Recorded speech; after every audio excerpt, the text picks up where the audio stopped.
السلام عليكم ورحمة الله وبركاته. أهلا وسهلا بكل متابعيني من كل مكان. بتمنى يا رب دايما تكونوا بخير وصحة وسعادة إن شاء الله. النهاردة هعمل معاكم دجاج كنتاكي، هعمله معاكم بأسهل وأبسط طريقة وبأقل مكونات، وأوعدك إن انتي لو أول مرة تجربيه وعملتيه بطريقتي هيطلع معاكي مظبوط 100%، مش هيفرق خالص عن اللي بتاكليه برا في المطاعم. وإن شاء الله لو جربتي الطريقة بتاعتي هتعتمديها ومش هتشتريها من برا تاني.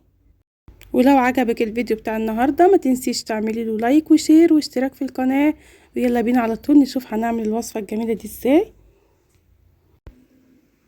انا هستخدم النهاردة دبابيس الفراخ، ممكن تستخدمي الدبابيس او ممكن تستخدمي فرخة كاملة وتقطعيها 8 قطع او 10 قطع زي ما انت حابة.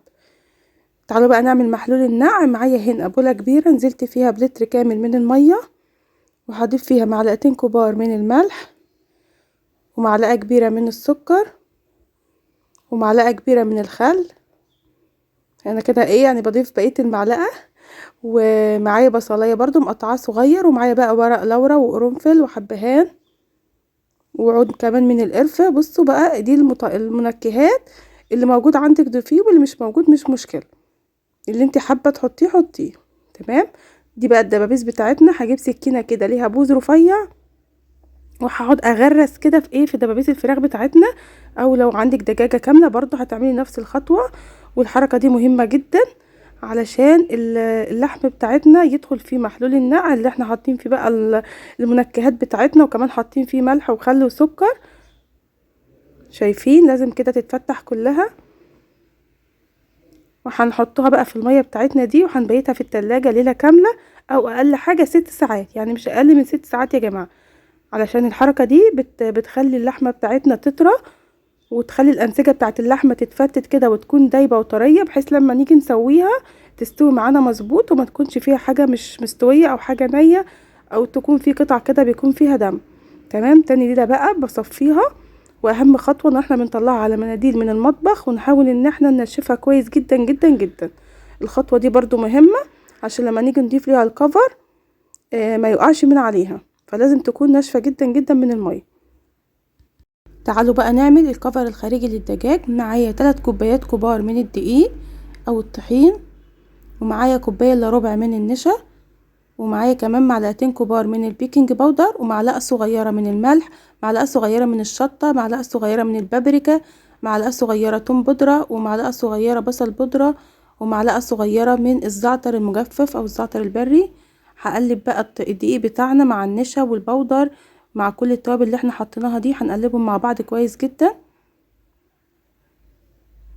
لو في حاجة من التوابل مش متوفرة عندك مش مشكلة، ممكن نستغنى عنها ومش هتفرق كتير يعني في الطعم. هنقسم بقى الخليط بتاعنا ده او الدقيق بتاعنا ده لجزئين متساويين. هحط جزء منهم في بولة تكون عميقة شوية، وهضيف عليها 2 بيضة، وطبعا هضيف كده رشة من الفلفل الاسود عشان البيض. وهبتدي ان انا اقلب كويس البيض مع الدقيق بتاعنا اللي فيه التوابل. وهزود بقى ميه. معايا كوبايه من الميه، هنحتاج من كوبايه الا ربع الكوبايه من الميه لحد ما نحصل على خليط بقوام يعني زي قوام الكيكه كده. شايفين؟ هوريهولكوا دلوقتي. انا هبطئ السرعه شويه عشان عايزه اوريكم القوام بتاع الخليط بتاعنا. شايفين؟ لازم يكون يا جماعه بنفس السمك ده او القوام ده، مش اخف من كده ومش اتقل من كده علشان ما يقعش من على الفراخ بتاعتنا. هنجيب بقى الدبابيس بتاعتنا اللي احنا نشفناها كويس قوي بمناديل المطبخ، وهنضيفها بقى على الخليط ده، وهنصفيها برضو منه كويس قبل ما نحطها على الدقيق اللي هو عليه التوابل بس من غير المية. يا رب تكون الخطوات واضحة ليكم.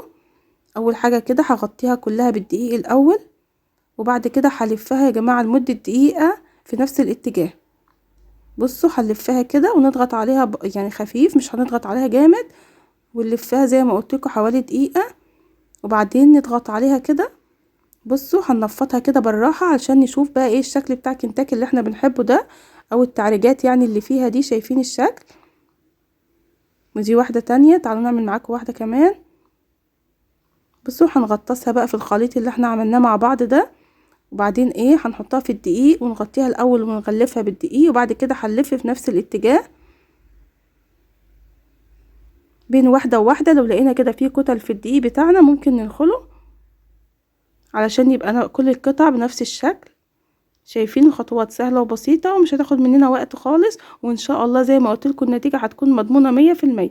هنا معايا بقى زيت غزير وسخن، بس يكون على حرارة متوسطة، يعني نولع عليه كده الاول لحد ما يسخن حوالي 5 دقايق، وبعدين هننزل بالقطع بتاعتنا الدجاج.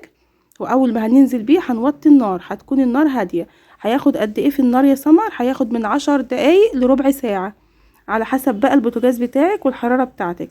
تمام. يبقى اول حاجة النار هتكون متوسطة، بس الزيت لازم يكون ساخن جدا يا جماعة. وزي ما قلت لكم اول ما نضيف الفراخ هنهدي النار على طول. تمام، ما تقلقوش خالص. هي هتاخد حوالي يعني زي ما قلت لكم من 10 دقايق لربع ساعة، مش هتتحرق ولا حاجة، وهتكون مستوية ان شاء الله ومظبوطة. هنا كان عدى عليها 10 دقايق، سبتها شوية كمان، اخدت مني حوالي 13 دقيقة لحد ما تطلع بالنتيجة اللي هتشوفوها دلوقتي اهي. هنا كان عدى عليها 13 دقيقة. خلاص بقى انا هخرجها، هي هنا كانت مستوية. شايفين بقى ما شاء الله شكلها ولونها، شوفين لونها ذهبي ازاي، مش محروقة ولا اي حاجة خالص. وطبعا هوريها لكم دلوقتي ان هي هتكون مستوية من جوه. انتوا اهم حاجة اما تطلعوها ما تطلعوهاش على مناديل المطبخ عشان ما تطرش منكم. انتوا طلعوها على مصفى سلك. انا هنا طلعتها الاول على طبق، بس والله فضلت معايا مقرمشه لاخر واحده. الاضمن ان انتوا تطلعوها على مصفى سلك. شايفين شكلها حلو قد ايه؟ ان شاء الله هتجربوها وهتدعوا لي، وهتعتمدوا الطريقه دي على طول في كنتاكي، مش هتشتروها من بره تاني. جميله جدا جدا جدا ومقرمشه كده وروعه بصراحه يعني. انا بحاول اوضحها لكم اهي في الكاميرا، طبعا يعني الصوره بتتكلم عن نفسها. خطيره يا جماعه. طبعا انا لازم ادوق واوريها لكم كمان، بوريكم ان هي مستويه من جوه زي ما انتم شايفين. انا هحط بقى الكميه. وبرده الزيت بتاعنا زي ما قلت لكم كان ساخن. اول ما هنزل بالفراخ بتاعتي هوطي النار على طول واسيبها من 10 دقايق لربع ساعه. واهم حاجه طبعا الزيت لازم يكون غزير، لازم تكون الفراخ بتاعتنا متغطيه بالزيت عشان كلها تاخد نفس اللون. وما نحاولش نكتر في قطع الدجاج في الزيت، يعني نحط قطعتين او 3 بس عشان كلها تطلع مظبوطه ونفس اللون. ديت بقيت الكميه. شايفين لونها تحفه تحفه تحفه، جميله جدا جدا جدا. جربوها بقى وان شاء الله تعجبكم، وما تنسوش تكتبوا لي رايكم تحت في التعليقات. ولو عجبكم الفيديو بتاع النهارده اعملوا له لايك وشير واشتراك في القناه، وما تنسوش تفعلوا جرس التنبيهات عشان دايما يوصلكم مني اشعارات بكل الفيديوهات الجديده اول باول. واشوفكم ان شاء الله على خير في الفيديو اللي جاي، والسلام عليكم ورحمه الله وبركاته.